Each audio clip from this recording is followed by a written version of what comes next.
In 1925, it started with a tent and a vision. A small group of believers gathered to form what would become Yukon First Church of the Nazarene. They built a church, then another, and eventually the one we call home today.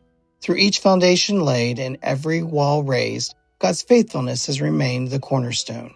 Dale Day, the son of Pastor Laverne Day, who led the church from 1962 to 1968, shared one of his first memories from the church on 5th and Cedar. I don't remember a lot, but I do remember painting this church along with my dad. That was probably one of the first things we did after arriving here.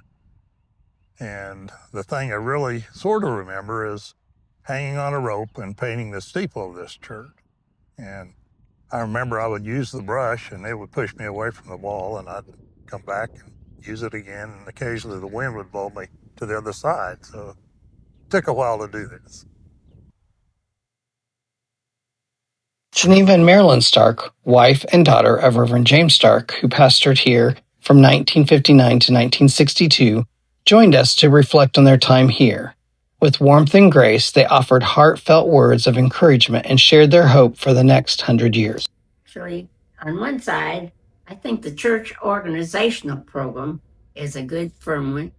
Keep it up, and follow and get the right people in leadership, and keep your congregation praying and worshiping and involved.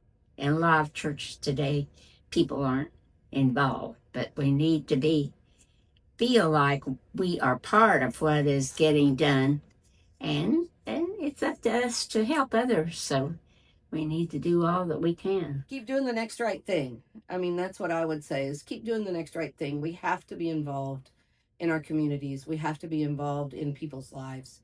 We can't pull back. Now is not the time to withdraw. Yes. It's the time to advance. Yes.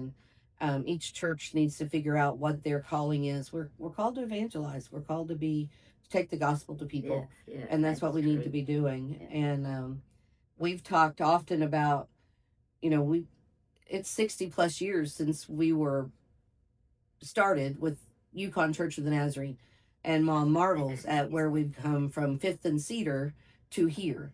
But in another 100 years, we want to marvel at where you come from here to where you'll be, because I think that's far more telling than where we've been. These are just a few who served, sacrificed, and led with love. Now it's our turn to celebrate 100 years of faithful ministry. Join us July 26th and 27th as we honor the past and look to the future.